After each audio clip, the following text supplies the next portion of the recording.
NFT या non fungible token एक digital संपत्ति है जो ब्लॉकचेन तकनीक पर आधारित होती है। ये एक तरह का प्रमाण पत्र है जो किसी विशेष डिजिटल वस्तु की स्वामित्व और प्रामाणिकता को दर्शाता है। NFT को समझने के लिए पहले हमें फंजिबल और नॉन फंजिबल का अंतर समझना होगा।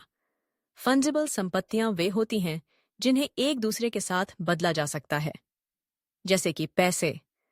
$1 का नोट किसी अन्य डॉलर के नोट के बराबर होता है। वहीं नॉन फंजिबल संपत्तियां अद्वितीय होती हैं और उन्हें एक दूसरे के साथ नहीं बदला जा सकता। उदाहरण के लिए, एक कलाकृति या एक विशेष संपत्ति। NFT का उपयोग विभिन्न प्रकार की डिजिटल वस्तुओं के लिए किया जा सकता है, जैसे कि कला, संगीत, वीडियो, गेमिंग आइटम और यहाँ तक कि ट्वीट्स तक। जब कोई कलाकार या निर्माता अपने काम को NFT के रूप में जारी करता है, तो वह उस काम का स्वामित्व और प्रामाणिकता सुनिश्चित करता है। इसके बाद खरीदार उस NFT को खरीदकर उसकी स्वामित्व अधिकार प्राप्त कर लेता है कि NFT की सबसे खास बात यह है कि यह एक अद्वितीय और सीमित संपत्ति होती है, जिसका मतलब है कि केवल एक ही व्यक्ति उसके स्वामी हो सकता है। NFT की लोकप्रियता में तेजी से वृद्धि हुई है, खासकर 2020 और 2021 में। कई कलाकारों और निर्माताओं ने NFT के माध्यम से अपनी कला और रचनाओं को बेचकर लाखों डॉलर कमाए। उदाहरण के लिए, एक डिजिटल कलाकार ने अपने काम को NFT के रूप में बेचकर $1 मिलियन की राशि प्राप्त की। यह घटना न केवल NFT के लिए बल्कि डिजिटल कला के लिए भी एक महत्वपूर्ण मोड़ साबित हुई। NFT का एक अन्य महत्वपूर्ण पहलू यह है कि यह क्रिएटर्स को सीधे उनके दर्शकों से जोड़ता है।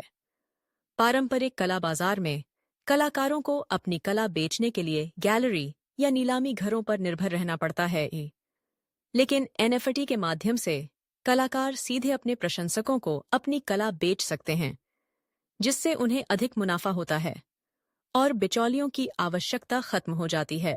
हालांकि NFT के साथ कुछ चुनौतियां भी हैं।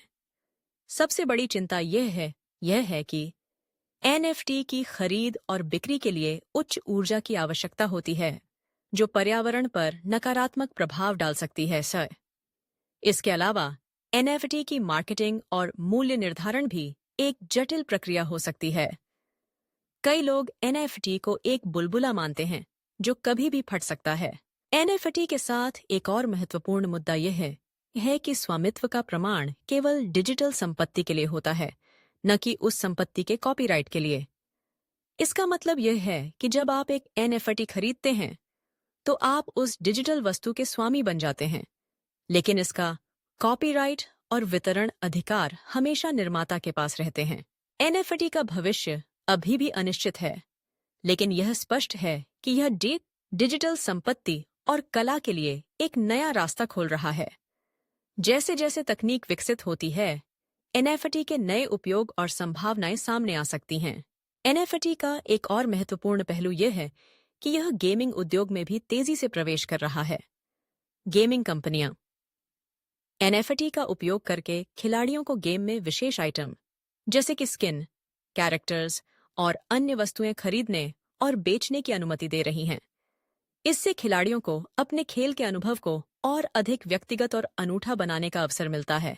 इसके अलावा NFT का उपयोग संगीत उद्योग में भी बढ़ रहा है।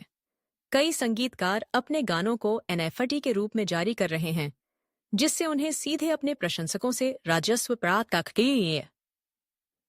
प्राप्त करने का मौका मिलता है।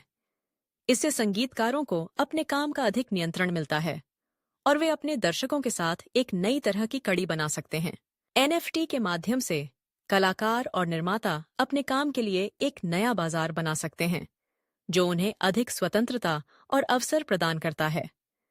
यह डिजिटल कला और सामग्री के लिए एक नया युग है, जो पारंपरिक कला बाजार के नियमों को चुनौती देता है। हालांकि NFT की दुनिया में प्रवेश करने से पहले यह महत्वपूर्ण है कि लोग इस तकनीक और इसके प्रभावों को समझें। NFT में निवेश करने से पहले यह जानना आवश्यक है कि यह एक अस्थिर बाजार है और इसमें जोखिम हो सकते हैं। इस प्रकार NFT केवल एक तकनीक नहीं है, बल्कि यह एक नई सोच और दृष्टिकोण का प्रतीक है यह डिजिटल दुनिया में कला, संगीत और अन्य रचनात्मकता के लिए एक नया मंच प्रदान करता है। जैसे जैसे लोग इस नई तकनीक के बारे में अधिक जानेंगे और समझेंगे, एनएफटी का उपयोग और प्रभाव बढ़ता जाएगा। अंत में, एनएफटी एक ऐसा माध्यम है जो डिजिटल संपत्तियों के भविष्य को आकार देने में महत्वपूर्ण भूमिका निभा सकता है। यह कलाकारों और निर्माताओं को उनके काम के लिए अधिक स्वतंत्रता और अवसर प्रदान करता है। साथ ही दर्शकों को उनके पसंदीदा रचनाकारों के साथ सीधा जुड़ने का मौका देता है। एनएफटी की दुनिया में कदम रखने से पहले हर किसी को इसके संभावित लाभों और चुनौतियों पर विचार करना चाहिए, ताकि वे इस नए डिजिटल युग का सही तरीके से लाभ उठा सकें।